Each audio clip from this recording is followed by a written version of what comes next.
LPG संदर्भात भारतासाठी एक दिलासादायक बातमी समोर आली आहे। मध्य पूर्वेत सुरू असलेल्या तणावाच्या पार्श्वभूमीवर इराणने 2 भारतीय जहाजांना हॉर्मुझ सामुद्रधुनीतून पुढे जाण्याची परवानगी दिली आहे। त्यामुळे भारतासाठी गॅस पुरवठ्याबाबतची चिंता काही प्रमाणात कमी झाली आहे। मिळालेल्या माहितीनुसार शिवालिक हे जहाज सर्वप्रथम हॉर्मुझ सामुद्रधुनी पार करून पुढे निघाले। त्यानंतर नंदादेवी हे दुसरे जहाज देखील सुरक्षितपणे ही सामुद्रधुनी ओलांडून पुढे रवाना झाले।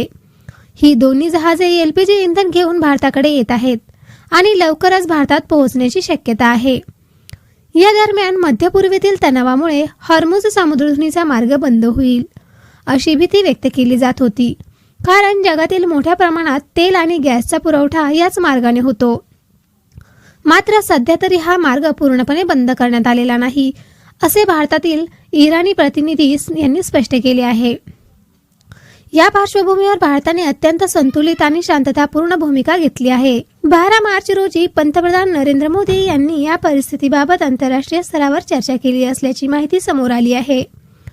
भारताने नेहमी शांततेचा मार्ग स्वीकारला असून युद्ध हा कोणत्याही समस्येचा उपाय नाही अशी भूमिका देखील भारताने स्पष्ट केली आहे। तसेच भारत आणि इराण यांच्यात राजनैतिक पातळीवरही संवाद सुरू आहे।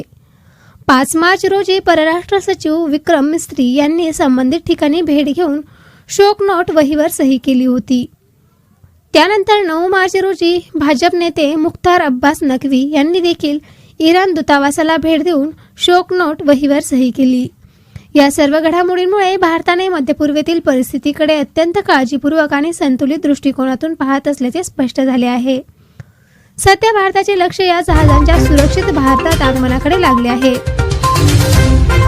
जर एलपीजीचा पुरवठा सुरळीत राहिला तर भारतात गॅस टंचाई आणि महागाई वाढण्याची शक्यता कमी होऊ शकते।